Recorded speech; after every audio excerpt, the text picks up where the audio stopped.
മലപ്പുറം കോട്ടക്കലിൽ 10 ലക്ഷം രൂപ വിലമതിക്കുന്ന 136 ഗ്രാം MDMA-യുമായി 2 പേർ അറസ്റ്റിൽ. 3 നടത്തിയ പരിശോധനകളിലാണ് വൻ MDMA ശേഖരം പിടികൂടിയത്.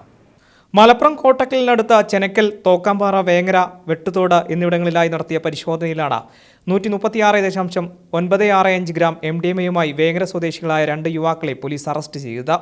വേങ്ങര ഊരകം മേൽമുറി കീരൻകുന്ന് സ്വദേശി വട്ടപ്പറമ്പ് വീട്ടിൽ അരുൺ, വേങ്ങര വെട്ടുതോട് സ്വദേശി കാപ്പിൽ വീട്ടിൽ റഫീഖ് എന്നിവരെ പോലീസും ഡാൻസ് ഓഫ് നർക്കോട്ടിക് സംഘവും ചേർന്ന് പിടികൂടി.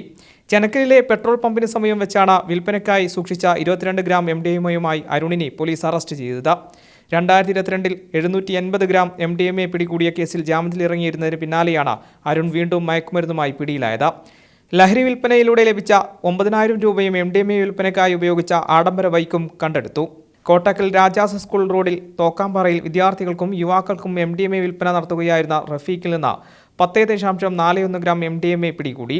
ലഹരി വിൽപ്പനയിലൂടെ ലഭിച്ച 22,600 രൂപയും ഇയാളിൽ നിന്നും കണ്ടെടുത്തിട്ടുണ്ട്. തുടർന്ന് ഇരുവരെയും വിശദമായി ചോദ്യം ചെയ്തതിൽ നിന്നാണ് ഇവരുടെ വീടുകളിൽ പരിശോധന നടത്തി കൂടുതൽ MDMA ശേഖരം പിടികൂടിയത്.